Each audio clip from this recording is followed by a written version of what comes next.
Magst du sagen, welcher Teil das ist, wenn ich latsche? Wie meinst du das? Einfach vom Programm.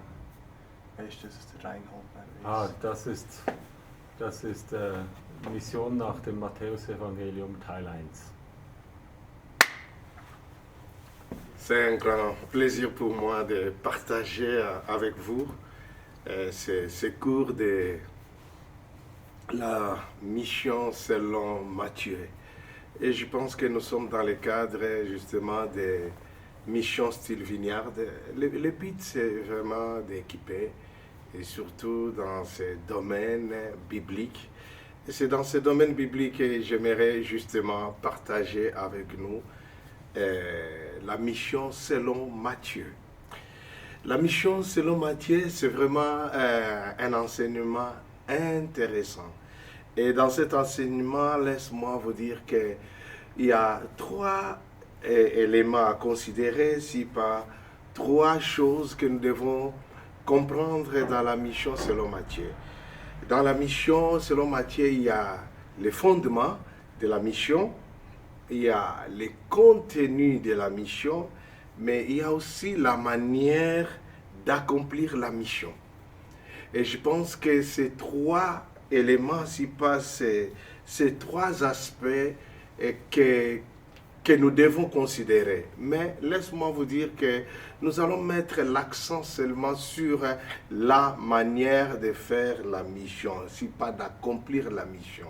Nous voulons vraiment travailler d'une manière pratique et c'est pourquoi j'ai retenu cet aspect, la manière d'accomplir la mission. Pourquoi? Mais parce que justement les fondements de la mission, nous connaissons déjà les fondements de la mission par rapport à Matthieu. Et que le fondement de la mission s'inscrit dans Matthieu chapitre 28. Allez, faites de toutes les nations mes disciples. Et ça, c'est le fondement. Et les contenus, nous les connaissons aussi. Les contenus, il nous a dit justement et que nous devons enseigner tout ce qu'il nous a prescrit. Mais le vrai problème se situe au niveau justement de la manière d'accomplir la mission. Et c'est ce que j'aimerais que nous puissions considérer ensemble. La manière d'accomplir la mission. Et je pense que c'est un aspect important et pratique aussi par rapport à celui qui veut faire la mission ou à celui qui est intéressé par la mission. Laisse-moi vous dire qu'il y a 4 choses que nous allons voir par rapport à la manière d'accomplir la mission. Mais avant peut-être de parler de la manière d'accomplir la mission, j'aimerais justement nous dire que par rapport à Matthieu, Jésus, il est ce qu'il enseigne. Il enseigne ce qu'il est. C'est-à-dire, il n'y a pas la dichotomie entre l'enseignement de Jésus et sa manière de vivre son enseignement. Il est ce qu'il enseigne. Il enseigne ce qu'il est. Donc, pour lui, il n'y a pas de différence. Mais j'aimerais justement commencer par le premier point.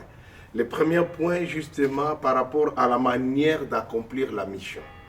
Premièrement, je pense que nous devons comprendre que la manière d'accomplir la mission, c'est en résistant à la tentation du pouvoir. En résistant à la tentation du pouvoir. Pourquoi résister à la tentation du pouvoir? Et je pense que cette manière est très très importante pour Matthieu.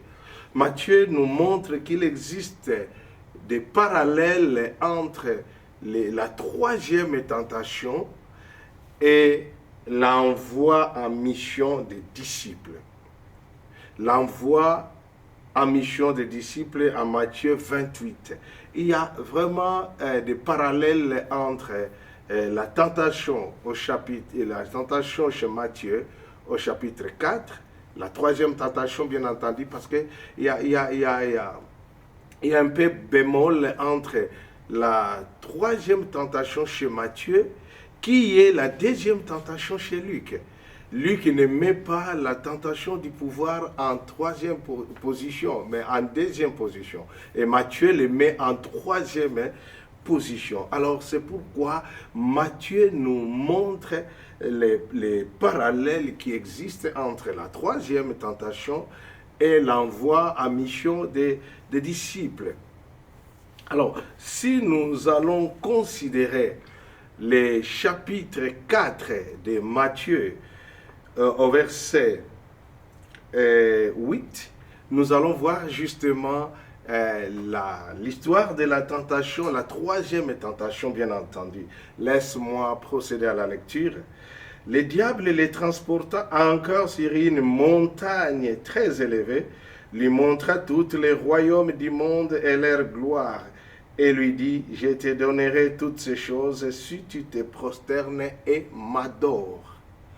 Et ça, c'est la troisième tentation chez Matthieu, et que Jésus, le diable est en train de proposer à Jésus. Il est en train de lui dire qu'il a reçu tous les royaumes du monde et leur gloire. Et c'est pourquoi il demande seulement une seule chose à Jésus. Mais pourquoi tu veux aller à la croix? Faisons notre deal ici. Tu vas souffrir pour rien à la croix. Mais faisons notre deal. Alors, le deal consistait seulement et que, si tu veux affronter la croix, c'est pour aller justement chercher l'autorité sur toute chose. Alors moi, j'en ai, je vais te les donner. Tous ces royaumes que tu vois, c'est à moi. Alors je vais te donner les royaumes et toute la gloire, la gloire de ces royaumes. Mais à unique condition que tu te prosternes et m'adores. Et m'adores. Et c'est là où nous voyons les parallèles entre l'histoire de la tentation et l'envoi des disciples au chapitre 28. Si nous pouvons lire le chapitre 28 à partir du verset 16 jusqu'à 20, toujours Matthieu, nous allons voir les 11 disciples allèrent en Galilée sur la montagne que Jésus leur avait désignée. Quand ils virent, ils l'adorèrent. Mais quelques-uns eurent des doutes. Jésus s'étant approché, leur parla ainsi. Tout pouvoir m'a été donné dans les cieux et sur la terre. Allez, faites de toutes les nations les disciples en les baptisant au nom du Père, du Fils et du Saint-Esprit, et enseignez-leur à observer tout ce que je vous ai prescrit. Et voici, je suis avec vous tous les jours jusqu'à la fin du temps. Et ça, c'est la fin du livre. Donc, nous voyons qu'il y a parallèle, mais ces parallèles se situent à quel niveau? Et les parallèles se situent sur 3 éléments que Matthieu nous montre ici. Premièrement, la montagne, oros en grec. La montagne, seul Matthieu emploie ce mot dans la tentation. Dans l'histoire de la tentation au chapitre 4, Matthieu est l'unique à utiliser le mot montagne. Le mot montagne. Le diable a amené Jésus sur une montagne. Alors Matthieu est le seul à l'utiliser. Et curieusement, lorsque nous avons lu Matthieu 28 au chapitre 16, Jésus aussi va utiliser les mêmes mots, oros, montagne. C'est là où il a fait rendez-vous avec ses disciples. C'est là où il va faire le rendez-vous avec ses disciples. Et ça, c'est intéressant de voir que les diables amènent Jésus sur une montagne et Jésus aussi va faire le rendez-vous avec ses disciples sur une montagne. Donc, la montagne, à la fin du ministère de Jésus, peut nous rappeler la montagne au début justement de son ministère. Au commencement de son ministère, il a été transporté dans une montagne, mais à la fin aussi, c'est là où il va faire les rendez-vous avec ses disciples, c'est là où il va terminer son ministère. Donc, en herméneutique, on appelle ça la technique d'inclusion. C'est intéressant de voir que les débits ressemblent à la fin. À la fin. Mais nous avons aussi non seulement les mots montagne, mais nous avons aussi les verbes qui sont utilisés. verbe prosterner, se prosterner, c'est ce que le diable a demandé à Jésus au début. Si tu te prosternes et m'adores, je te donnerai toutes les gloires de ce royaume du monde. Mais nous allons voir aussi à la fin, ce n'est plus question seulement de se prosterner pour adorer, mais nous avons vu que la fin du livre, Matthieu 28, au verset 17, c'est là où la Bible dit « ils l'adorèrent », c'est-à-dire les disciples ont adoré Jésus. Au début, c'est le diable qui demande l'adoration à Jésus, et à la fin du livre, nous voyons comment les disciples adorent Jésus. En d'autres termes, c'est lui qui devait être adoré, pas le diable. Pas le diable. Et regarde ce parallèle entre la troisième tentation et l'envoi en mission des disciples. Pour l'envoi en mission des disciples, nous avons vu que les rendez-vous étaient fixés sur une montagne. Pour l'envoi des disciples en mission, et nous avons vu que les diables qui voulaient que Jésus puisse l'adorer, mais à la fin, nous voyons par rapport à l'envoi, c'est les disciples qui vont adorer Jésus, Mais il y a aussi un troisième élément qui fait le parallèle entre la troisième tentation chez Matthieu et la fin du ministère de Jésus, c'est-à-dire l'envoi en mission des disciples. Ce troisième élément, c'est donner tous les royaumes et leur gloire. Le diable promet à Jésus de lui donner tous les royaumes et leur gloire. Mais nous voyons à la fin que Jésus qui va dire que toute autorité m'a été donnée. C'est intéressant de voir ce parallèle. Au début, le diable qui promet à Jésus, il promet à Jésus tous les royaumes et leur gloire qui leur sera donné. Donc nous voyons le mot donné qui est utilisé, qui fait le parallèle entre la troisième tentation par rapport à l'envoi en mission des disciples. Donc le mot donné est utilisé par rapport au diable pour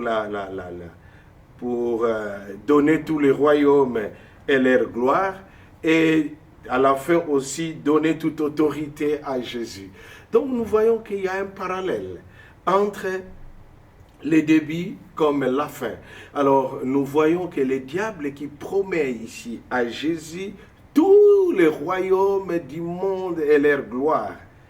Mais à la fin, nous voyons Jésus qui dit à ses disciples, « Tout pouvoir m'a été donné dans les cieux et sur la terre. » Donc ce que le diable propose à Jésus, c'est vraiment c'est la gloire des royaumes de ce monde. Mais le pouvoir que Jésus va recevoir, c'est un pouvoir avec une dimension cosmique, c'est-à-dire le pouvoir sur la terre et dans les ciels. Donc Jésus est revêtu de toute la plénitude du pouvoir. Donc nous voyons que le début du livre ressemble à la fin du livre. Ressemble à la fin du livre grâce à ce parallèle entre la troisième tentation et l'envoi en mission des disciples. Et c'est pourquoi, les amis, c'est très important pour nous de comprendre comment nous devons résister à la tentation du pouvoir. À la tentation du pouvoir.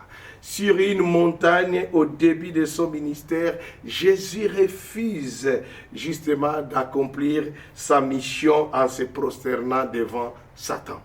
Il refuse d'une manière énergétique de ne pas justement se prosterner devant les diables, en évitant justement la faiblesse de la croix.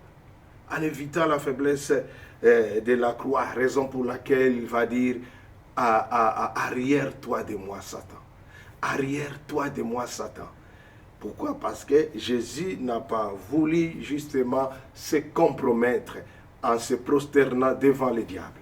En se prosternant devant le diable. Et ça, c'est un point important pour nous de le savoir et que nous devons résister à la tentation du pouvoir. Il refuse la tentation du pouvoir, Jésus. Il n'accepte pas parce que, pourquoi le pouvoir? Mais c'est parce que le diable lui a promis tous les royaumes du monde. Qui n'aimerait pas avoir ce pouvoir-là de gouverner tous les royaumes du monde et leur gloire.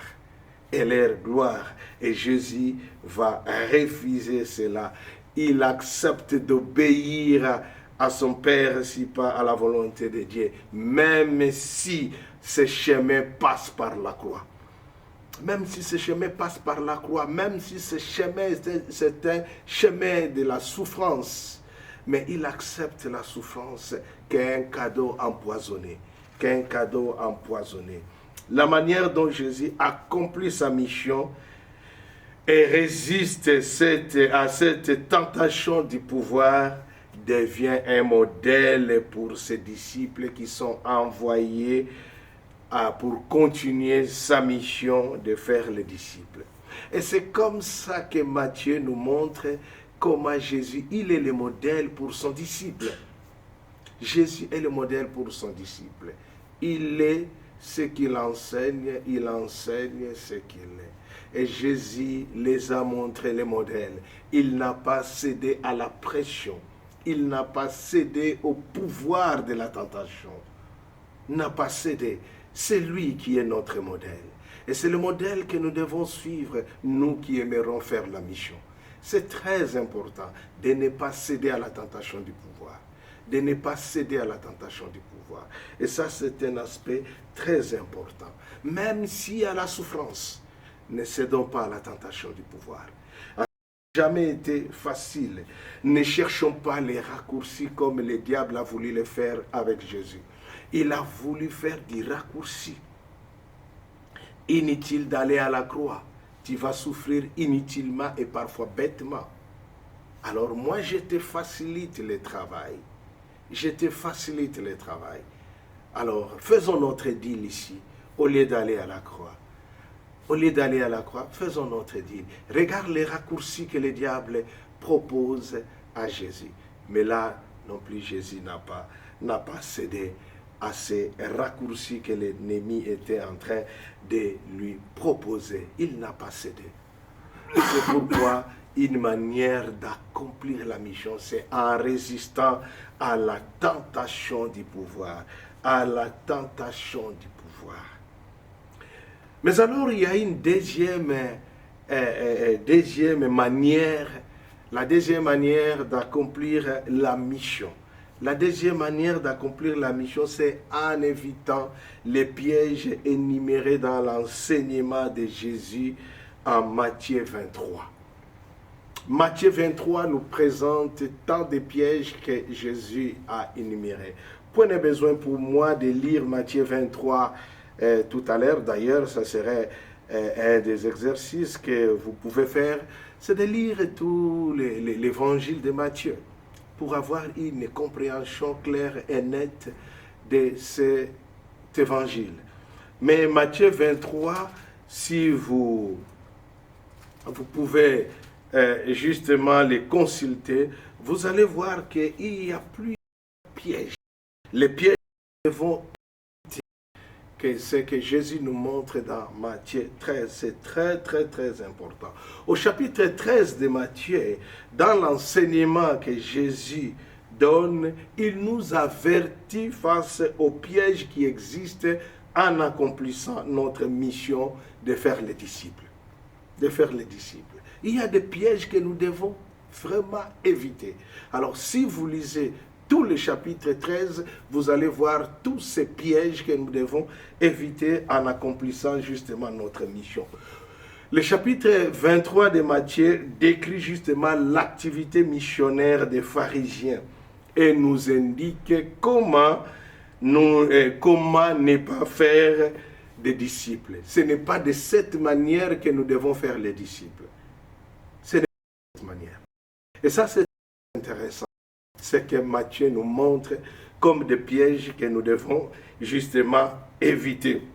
Et nous avons vu que nous pouvons éviter comme disciples de faire la mission de cette manière. Mais si vous lisez les chapitres 23, d'ailleurs les 2 premiers versets, c'est là où nous montre que les pharisiens se sont revêtus justement de l'autorité. Non seulement qu'ils se sont revêtus de l'autorité, mais aussi comme des successeurs de Moïse. Ils ont revêtu de l'autorité des successeurs de Moïse. Pour eux, ils se prétendaient que c'est eux qui sont des successeurs de Moïse. Et c'est pourquoi ils se sont revêtus de cette autorité. Mais à l'unique différence, ils enseignent des choses qu'eux-mêmes ne peuvent pas vivre. Ils enseignent des choses qu'eux ne peuvent pas vivre. Et autre chose, ils cherchaient plus de l'apparence extérieure et de la gloire humaine. C'est-à-dire, ils cherchaient de l'apparence et de la gloire humaine. Ils ont voulu, ils aiment que les humains, mes excuses, ils ont tendance justement et que les humains puissent les glorifier. C'est pourquoi l'apparence extérieure, c'est ce qui était important pour eux. Quand bien même qu'ils se prétendaient comme des successeurs de Moïse, ils avaient un problème qu'ils pouvaient dire une chose et faire autre chose. Et c'est là où il y a la différence entre Jésus et eux. Jésus, il est le modèle pour son disciple. Il est ce qu'il enseigne, il enseigne ce qu'il est. Il n'y a pas la dichotomie entre son enseignement et sa vie. Mais par contre, nous voyons au chapitre 23 comment il y a cette dichotomie chez les pharisiens. Ils disent une chose et ils font autre chose. En d'autres termes, qu'est-ce que cela signifie? J'aimerais dire à vous, le christianisme, notre christianisme à nous, ce n'est pas seulement question de parler correctement, mais c'est question de vivre correctement. On peut parler correctement, mais ce n'est pas ça qui est beaucoup plus important. Ce qui est beaucoup plus important, tout ce que nous disons et que nous puissions le vivre d'une manière correcte. Et ça, c'est question que nous devons faire attention comme disciples de Christ et que nous puissions éviter justement les pièges qui sont énumérés dans Matthieu 23. J'aimerais seulement rapidement vous lire quelques pièges qui sont énumérés ici, mais je pense que c'est à nous justement de lire tous les chapitres. Il dit à ces... Le texte nous dit au chapitre 23, à partir du premier verset, alors Jésus parlait à la foule et à ses disciples et dit, les scribes et les pharisiens sont assis dans la chair de Moïse. C'est pourquoi je vous ai dit tout à l'heure que ils se sont faits comme des successeurs potentiels de Moïse. Alors, faites donc et observez tout ce qu'ils vous disent, mais n'agissez pas selon leurs œuvres, car ils disent et ne font pas. Ça, c'est quelque chose, je m'arrête seulement là, mais c'est à vous de tout lire et vous allez comprendre tout ce que je viens de vous dire tout à l'heure. Et qu'ils se prétendent comme successeurs de Moïse, mais incapables d'appliquer leurs propres enseignements. Et raison pour laquelle nous devons faire trop attention d'éviter les pièges dans la mission. D'éviter des pièges dans la mission. C'est ce que nous devons éviter. Et je pense que Jésus l'a énuméré dans Matthieu 23. La troisième manière de faire la mission, et que je trouve aussi important et intéressant, c'est par la présence et l'autorité de Christ, malgré le manque de confiance. Malgré le manque de confiance. Et ça, c'est très, très, très important. Accomplir la mission par la présence et l'autorité de Christ, même si nous manquons quelque part la confiance. Heureusement que, les amis, cette tâche immense qui a été léguée aux disciples au chapitre 28 est encadrée par des déclarations de Jésus. Et ces deux déclarations de Jésus sont vraiment très, très, très importantes. Très, très, très importantes. La manière d'accomplir la mission, comme je l'ai dit tout à l'heure, par la présence et l'autorité de Jésus, malgré notre manque de confiance. Mais Matthieu va encadrer cela par des déclarations de Jésus. Les deux déclarations de Jésus, nous les trouvons dans Matthieu 28. Matthieu 28. Et dans Matthieu 28, le verset 18. Tout pouvoir m'a été donné au ciel et sur la terre. Waouh! Et ça, c'est très important. Très, très important. Et que la présence et l'autorité de Jésus, malgré les manques de confiance. Malgré les manques de confiance. Mais ces deux déclarations nous aident justement pour que nous puissions, bien aimés, ne pas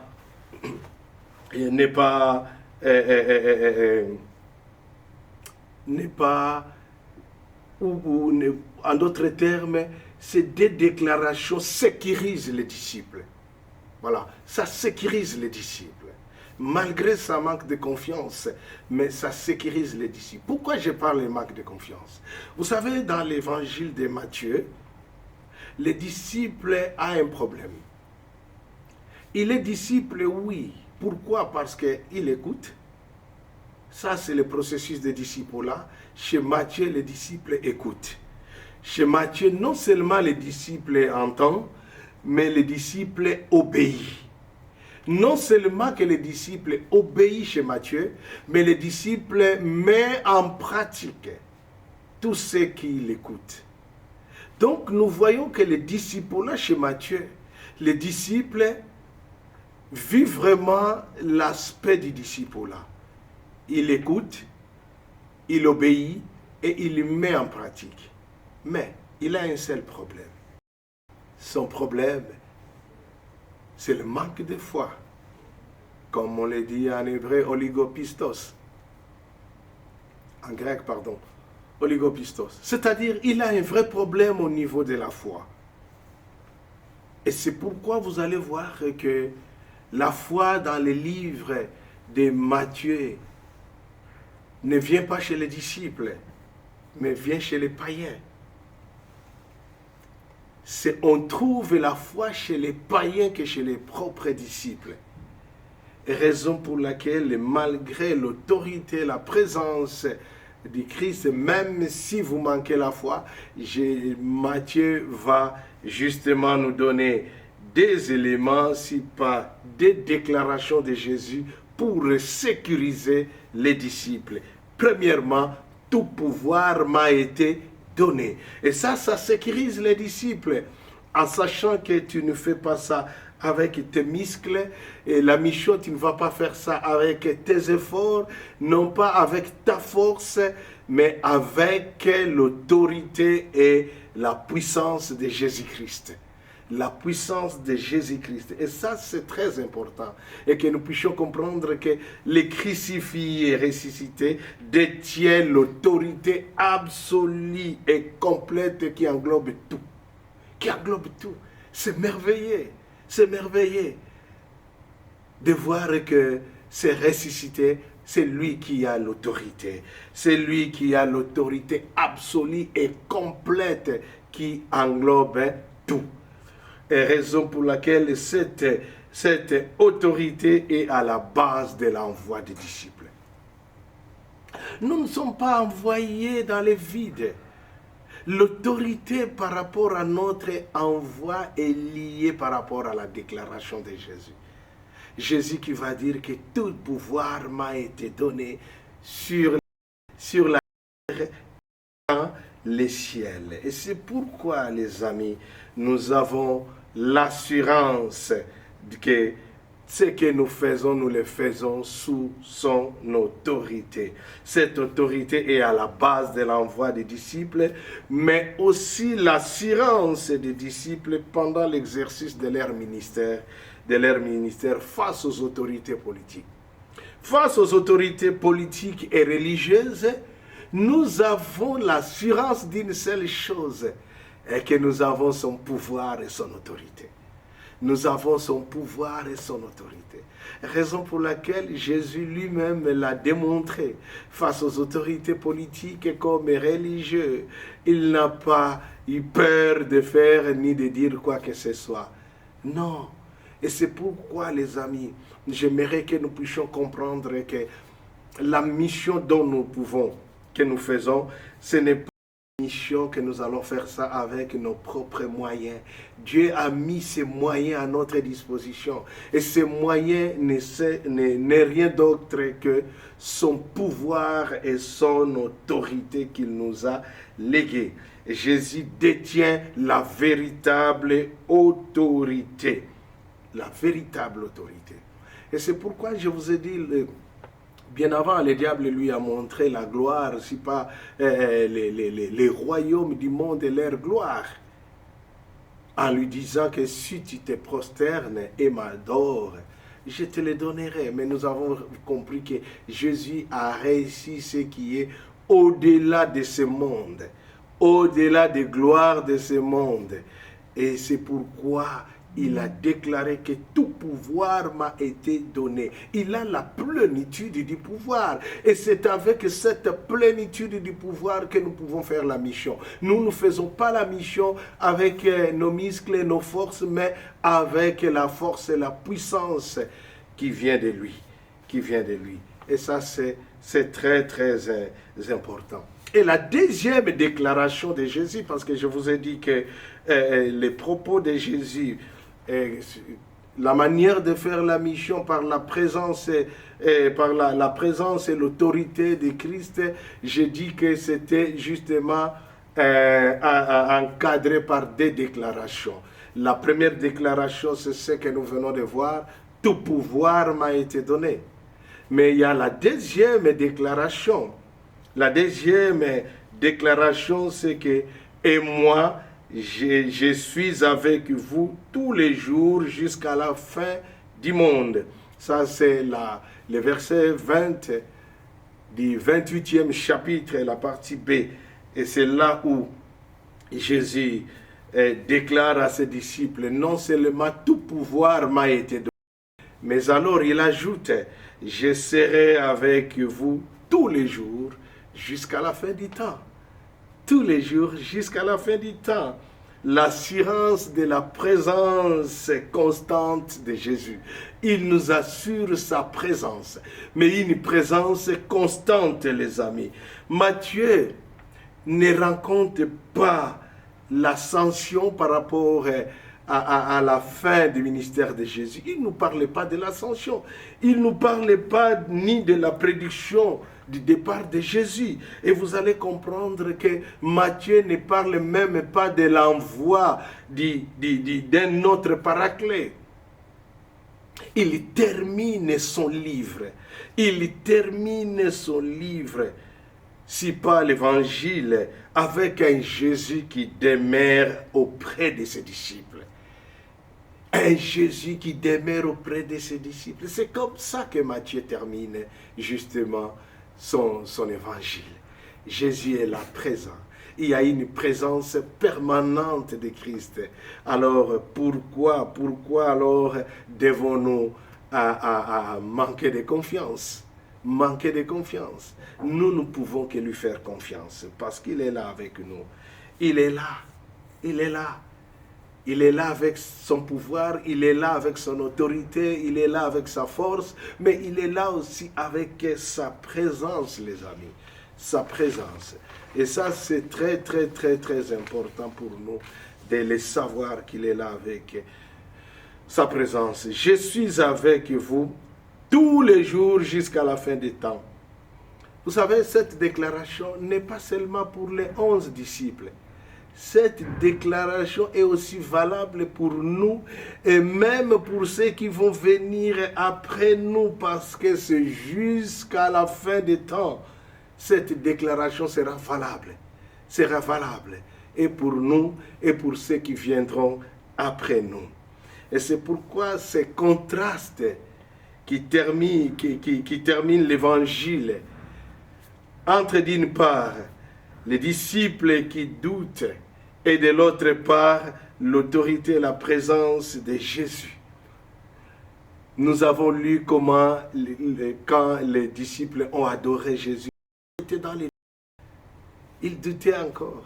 Et c'est là où il y a ce parallèle termine justement par rapport avec ces contrastes. Les uns qui adorent d'une part les disciples qui doutent, mais l'autorité, la présence de Jésus est là. Ces contrastes constituent, les amis, comme j'aimerais le dire, un formidable encouragement. Un formidable encouragement, pourquoi?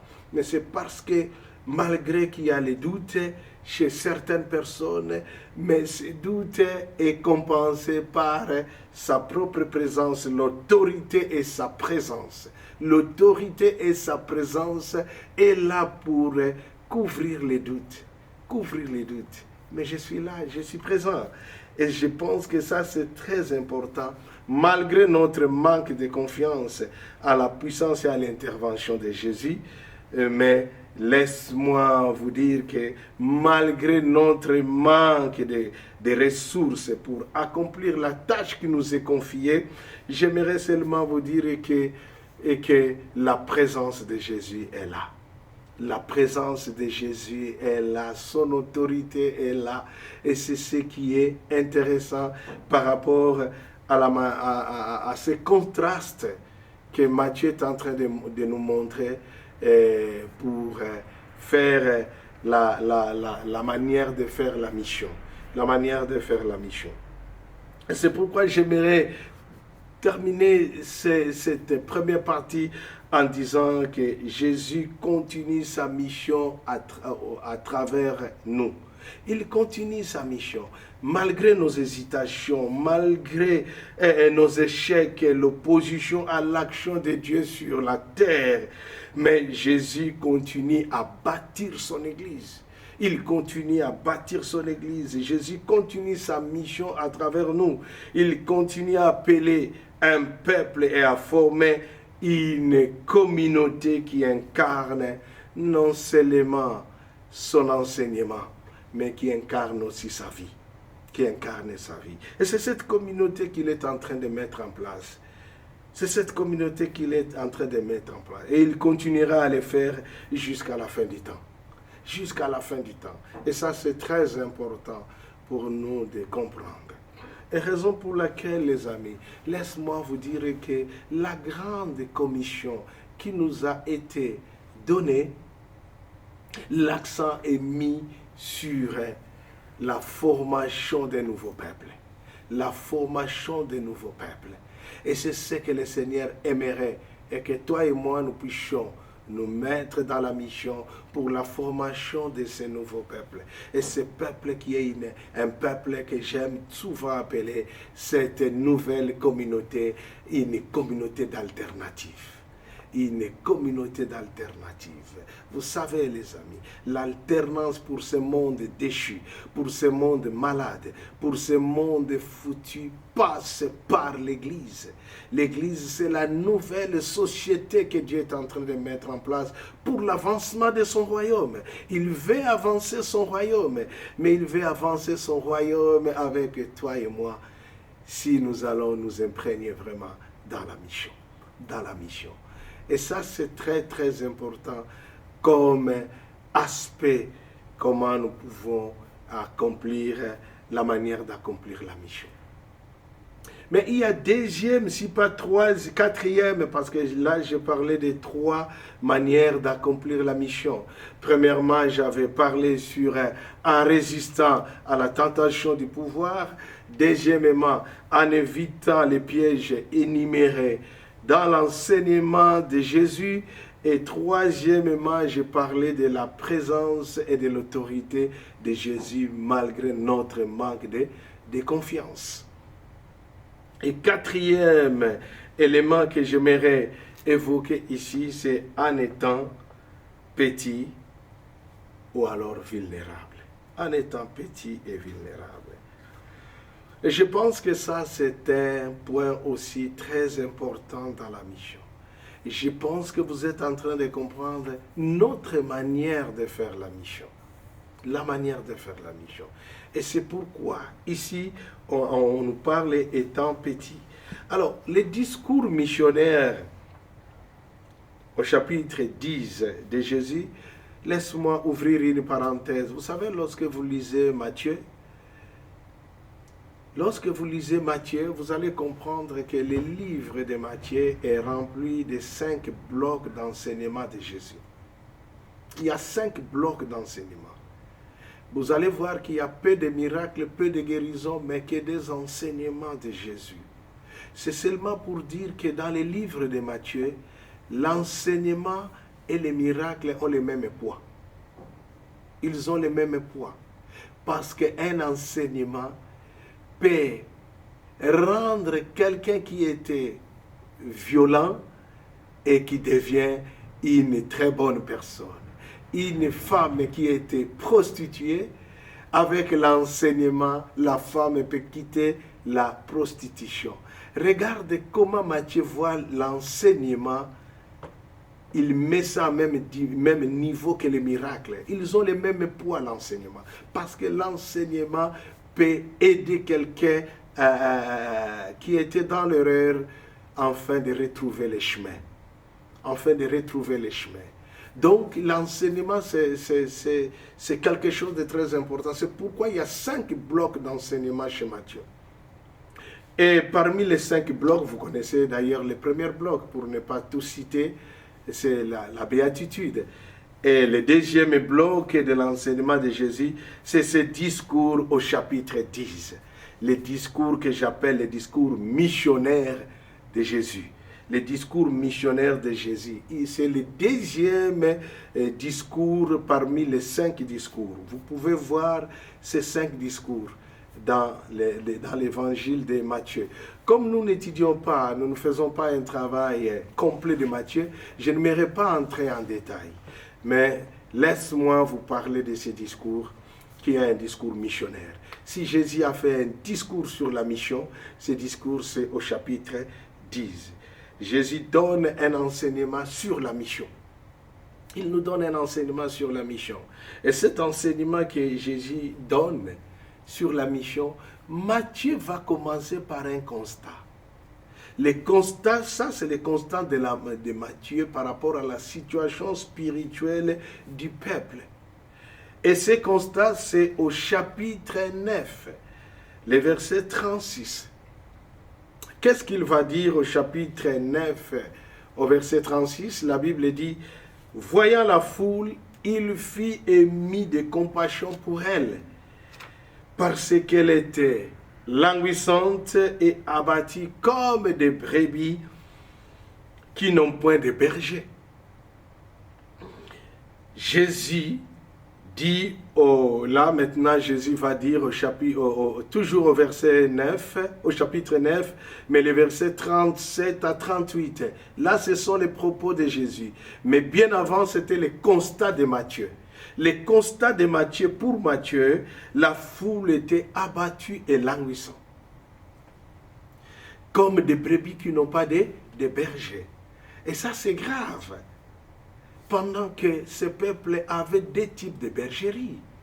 Il y avait la classe juive qui était là qui jouait le rôle de leur berger. Mais il y avait aussi la classe romaine qui était justement leur colonisateur. Donc ils avaient 2 types de bergeries, mais des bergers qui n'arrivaient pas leurs tâches. Et ça, c'est le constat que Matthieu est en train de faire. En citant les versets 36 au chapitre 9.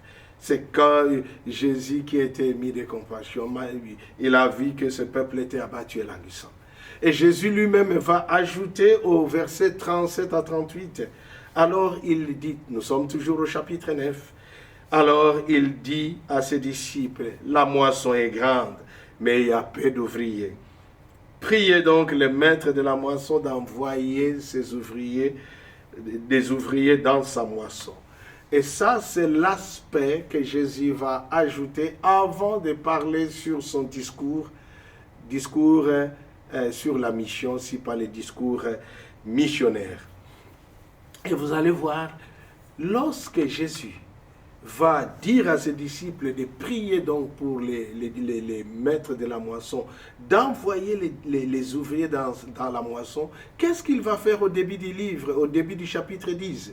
Lui-même va choisir les apôtres. Et le choix des apôtres chez Matthieu, c'est au chapitre 10.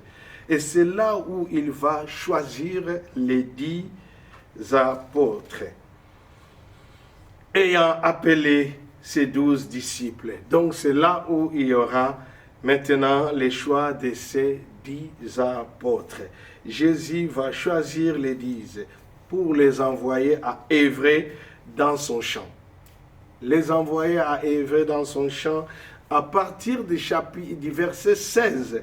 Et c'est là où nous allons voir quelque chose de très très intéressant. Laisse-moi lire rapidement le chapitre 16 en disant, voici, je vous envoie comme des brebis au milieu des loups. Soyez donc prudents comme les serpents et simples comme les colombes. Simples comme les colombes. C'est-à-dire, les gens que Jésus avait choisis, ils deviennent semblables à ceux qui sont initialement envoyés. C'est-à-dire, ces disciples maintenant ressemblent aux gens auxquels il les a envoyés. Il les brebis dans le monde des loups et qui subissent un non-recevoir. C'est-à-dire qu'ils ne vont subir pas d'accueil. Et c'est justement la difficulté dans la mission. La difficulté dans la mission, cette vulnérabilité dans la mission. Cette vulnérabilité dans la mission. Et c'est là où nous voyons, si vous lisez le verset 22 du même chapitre, le chapitre 10, c'est là où vous allez comprendre Jésus qui dit, vous serez haïs de tous à cause de mon nom, mais celui qui persévérera jusqu'à la fin sera sauvé. Et là, nous voyons aussi la haine.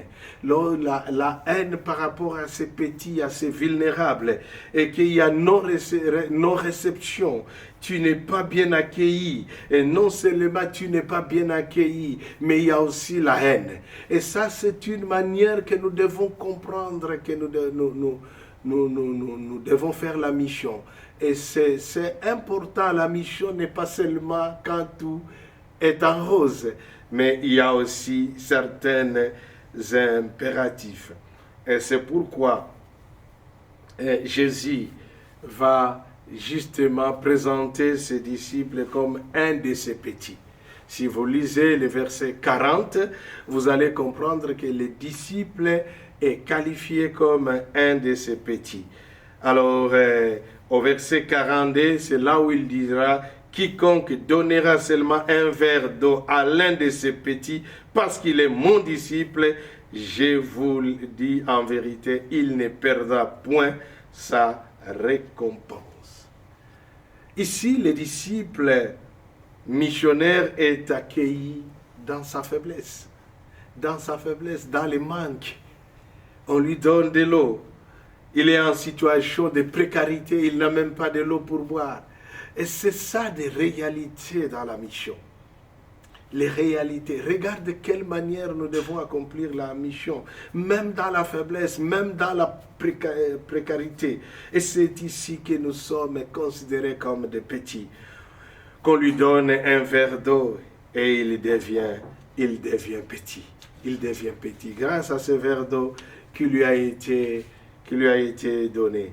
C'est pour cela, je crois que cette phrase que Jésus va dire, un de ses petits et mes frères, dans Matthieu 25, de 31 à 46, désigne les disciples missionnaires qui témoignent de la bonne nouvelle.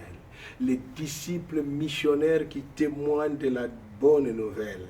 Et c'est lui qui est qualifié de petit. Et c'est le cas dans Matthieu 10. Nous allons lire le verset 42. Matthieu 10, 42. Je pense que nous l'avons déjà dit.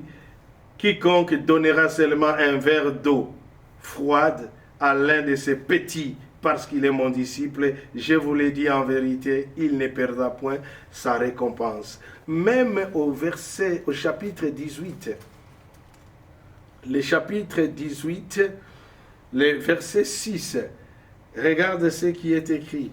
Mais si quelqu'un scandalisait un de ces petits qui croit en moi, il faudra mieux pour lui qu'on lui sent à son cou une mêle de moulins et on les jette au fond de la mer.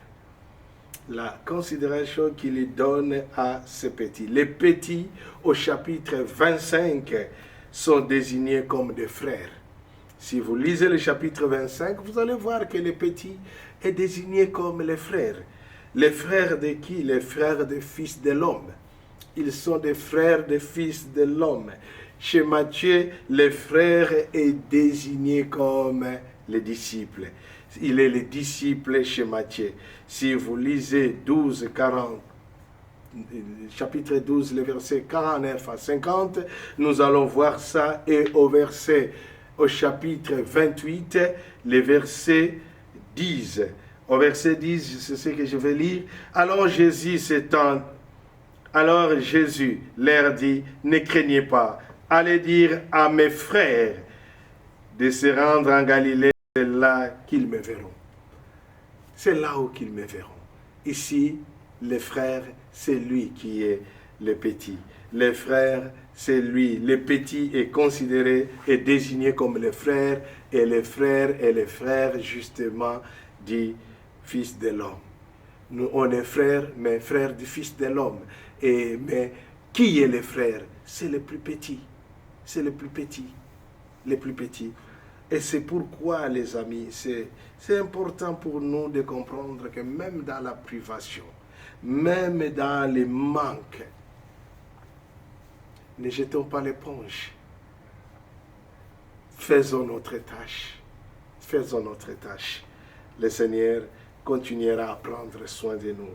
Et comme nous l'avons dit, la privation, les manques vécus par les petits, au chapitre 25, le chapitre 25 nous montre qu'il y aura la faim, la soif, il n'aura pas de nécessité d'être accueilli, ni vêtu, et les risques même de prison. Si vous lisez ces chapitres 25 de Matthieu, vous allez voir comment les plus petits est privé de beaucoup de choses.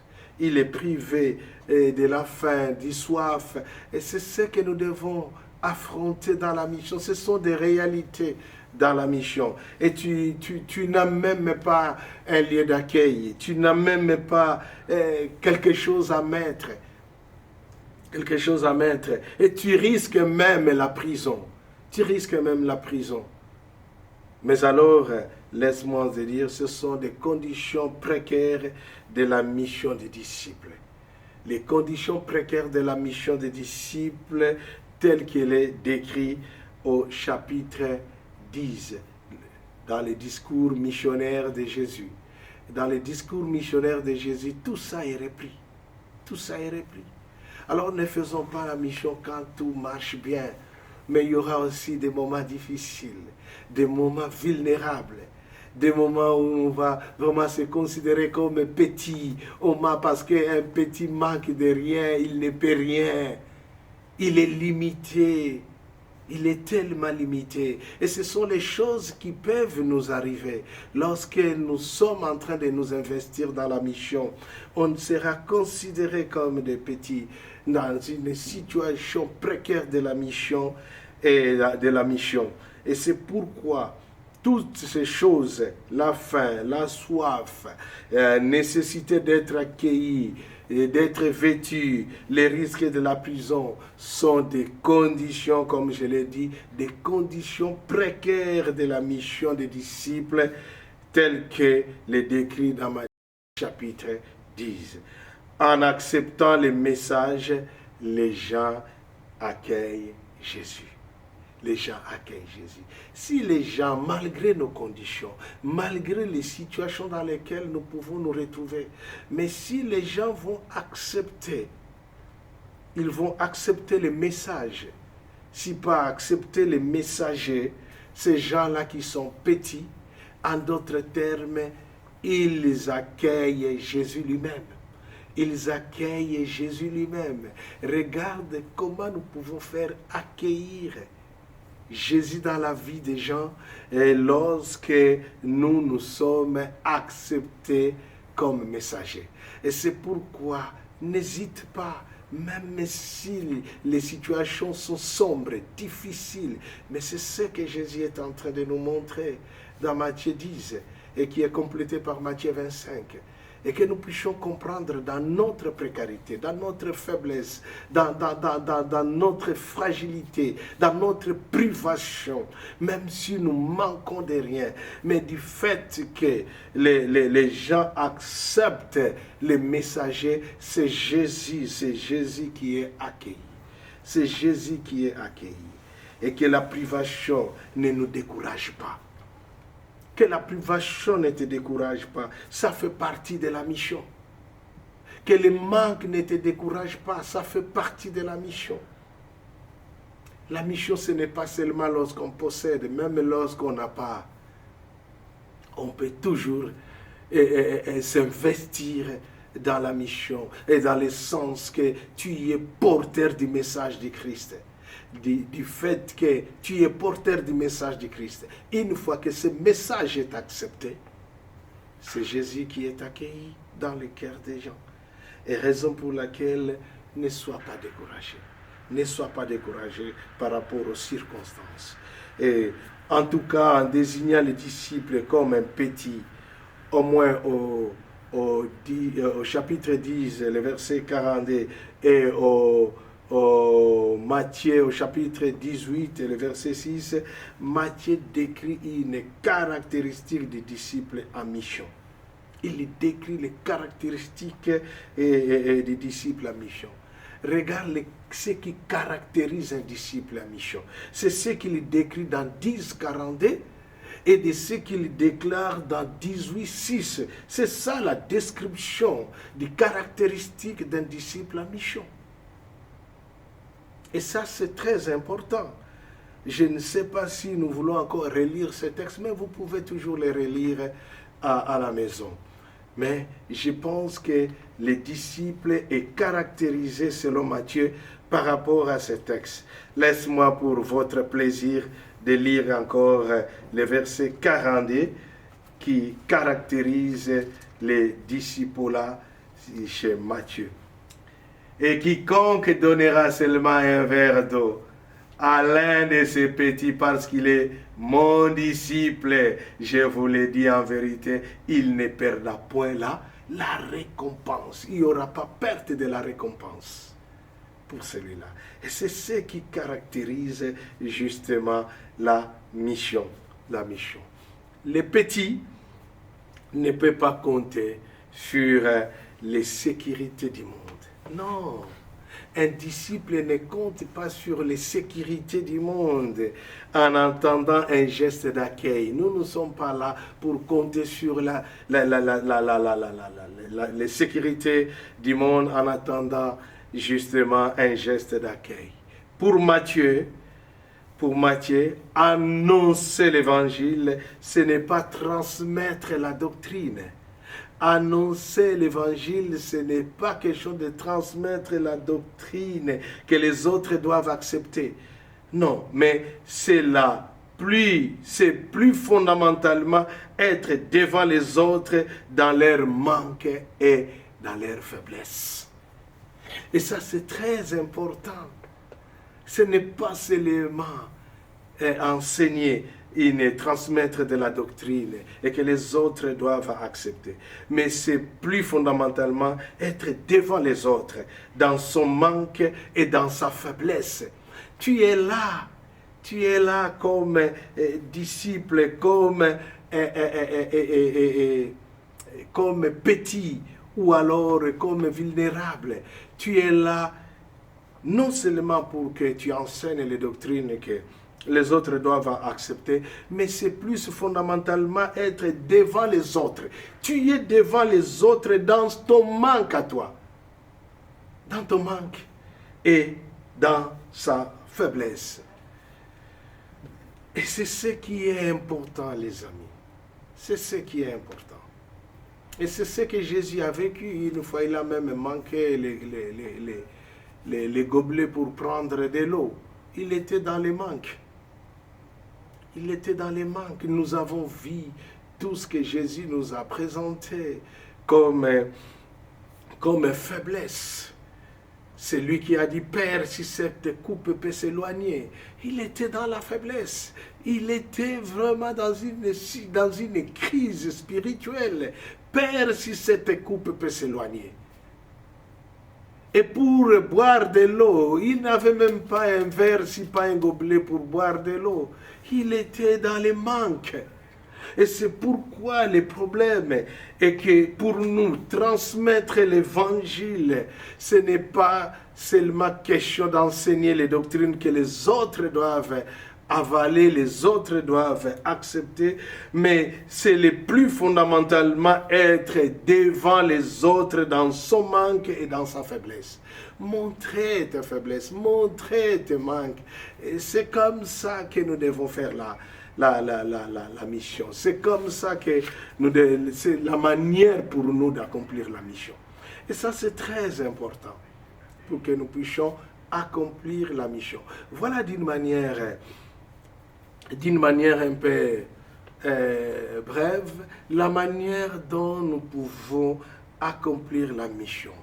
En résistant à la tentation du pouvoir, et non seulement que nous devons résister à la tentation du pouvoir comme Jésus a pu résister, mais deuxièmement en évitant les pièges énumérés dans son enseignement au chapitre 23. Évitons cela. Aujourd'hui, nous sommes tombés dans la théologie, cette théologie de la prospérité qui fait en sorte que tu te vois grand, puissant et que les dangers de ça revient même par rapport à la quatrième manière de faire la mission. Mais laisse-moi revenir à la deuxième manière, c'est d'éviter les pièges. D'éviter les pièges, des gloires inutiles. Nous voyons aujourd'hui comment beaucoup de missionnaires, de pasteurs, de serviteurs de Dieu, nous voulons tellement la gloire, tellement le fait de vouloir paraître, si pas avec des habits sacerdotaux, peut-être avec de longues chaises, nous voulons une position, ça ne sert pas en grand-chose. Nous, notre travail, c'est d'accomplir la mission. Nous devons éviter ce genre de pièges. Et la troisième chose que nous avons dit, c'est la présence et l'autorité de Christ malgré notre manque de confiance. Tout ce que nous pouvons faire, c'est de lui faire confiance, les amis. Il est là avec son pouvoir, il est là avec sa puissance et son autorité est avec nous. Et il a fait des déclarations importantes et que tout pouvoir l'a été donné. Et nous possédons ce pouvoir. Nous possédons ce pouvoir. Et il a promis encore qu'il sera avec nous jusqu'à la fin du temps. Et il est là d'une manière permanente avec nous. Et à la fin, il nous a montré comment nous pouvons accomplir la mission justement par rapport à notre notre vulnérabilité, à notre vulnérabilité comme petit, comme petit. Et ça, c'était vraiment le point culminant pour moi, de voir que non, ce n'est pas le fait de tomber dans cette théologie de la prospérité, de tout avoir, de tout posséder, mais même dans mon manque, dans mes faiblesses. Et c'est comme ça que je peux communiquer l'évangile. C'est comme ça que je peux communiquer. Ce n'est pas communiquer les doctrines, mais que ma vie communique. Que ma vie communique. Et non seulement que ma vie communique, même mes manques communiquent, même mes faiblesses communiquent. Et c'est ce que Matthieu nous montre. C'est merveilleux, les amis. Et c'est pourquoi je nous invite à s'inscrire dans cette logique de Matthieu, de faire la mission selon Matthieu, justement en étant petit, en comptant sur le pouvoir et l'autorité de Christ, en évitant les erreurs des autres, que les autres font des pièges, mais aussi en faisant attention pour ne pas tomber dans les pouvoirs politiques ici, pas en tombant justement dans la tentation du pouvoir. Que le Seigneur vous bénisse et qu'il vous fortifie.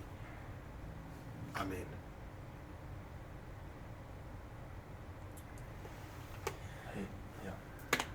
Bien fait. Oui. Könnt ihr anfangen nochmal machen? Für 2 Minuten oder so. Weil ich eben noch einen Auflauf von 7 Minuten angefangen habe. Da bin ich vielleicht ein bisschen. Ok, on peut...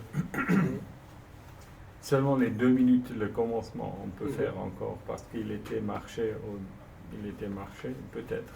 Qui? Lui. Ah, ok. Oui. Alors, seulement le commencement, l'introduction, si tu peux le faire encore. Je ne sais même pas qu'est-ce que j'avais dit. C'était très bien. Muss nicht sehr das Gleiche sein. Tu n'as pas besoin de dire les mêmes choses, seulement faire une introduction. Oui. Ma joie est immense pour partager avec vous ces cours justement sur la mission selon Matthieu. Et c'est dans le cadre des missions style Vineyard que nous faisons ce travail. Et j'ose croire que cela vous aidera pour gagner un plus par rapport à ce que nous allons partager maintenant.